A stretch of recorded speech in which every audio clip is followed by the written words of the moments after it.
Hi friends, welcome back to my YouTube channel Teju creations. ఈరోజు నేను కోడిగుడ్డు వెల్లుల్లి కారం చేస్తున్నాను. దానికోసం నేను ఒక 7 eggs తీసుకున్నాను.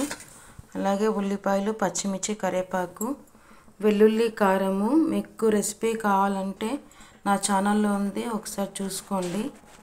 స్టవ్ ముట్టించి కడాయి పెట్టేసేసి 3 spoons ఆయిల్ వేసుకున్నాను. ఆయిల్ హీట్ ఎక్కింది. ఇప్పుడు ఉల్లిపాయలు, పచ్చిమిర్చి, కరివేపాకు వేసేసుకొని లైట్ గోల్డెన్ కలర్ వచ్చేంత వరకు బాగా ఫ్రై చేసుకోవాలన్నమాట. చూసారంటే ఉల్లిపాయలు లైట్గా గోల్డెన్ కలర్లోకి వచ్చేసాయి. ఇప్పుడు ఒకసారి అంతా కలిపేసేసుకొని ఇందులో మనము గ్రైండ్ చేసుకున్న వెల్లుల్లి కారం అంతా వేసేసుకొని బాగా ఫ్రై చేసుకోవాలన్నమాట. అంతా ఇలా బాగా మిక్స్ చేసేసుకొని బాగా ఫ్రై చేసేసుకోవాలి ఒక 5 minutes.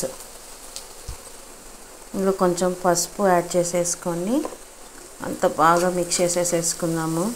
ఇది వైట్ రైస్లోకి, చపాతీలోకి చాలా బాగుంటుంది. చూసారంటే ఆయిల్ కూడా తేలింది. సో ఇది బాగా ఫ్రై అయిపోయింది. ఒక్కసారి అంతా బాగా మిక్స్ చేసేసుకొని ఇప్పుడు ఆనియన్స్ బాగా ఇలా నీట్గా పేస్ట్ చేసేసుకొని అంత నీట్గా ఇప్పుడు ఇందులో మనము ఎగ్స్ యాడ్ చేసేసుకుందాం. ఎగ్స్ వేసేసుకున్నాక ఒక 2 minutes ఇలాగే వదిలేసేద్దాము. ఇప్పుడు ఇదంతా ఒక్కసారి బాగా కలిపేసేసుకోవాలన్నమాట. కలిపేసేసుకొని మరొక 2 minutes అలాగే వదిలేసేద్దాం. మళ్ళీ ఒక్కసారి బాగా కలిపేసేసుకొని ఇప్పుడు దీంట్లో కొంచెం ఎగ్ మసాలా అండ్ కొంచెం గరం మసాలా యాడ్ చేసేసుకొని బాగా పొడి పొడిగా వచ్చేంత వరకు ఫ్రై చేసుకోవాలన్నమాట.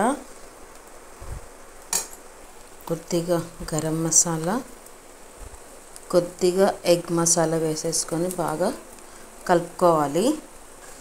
చూసారంటే పొడి పొడిగా బాగా వచ్చింది. ఒక 2 minutes ఫ్రై చేసేసుకొని సర్వింగ్ బౌల్లోకి తీసేసేసుకుందాము. అంతే, కోడిగుడ్డు వెల్లుల్లి కారం రెడీ అన్నమాట.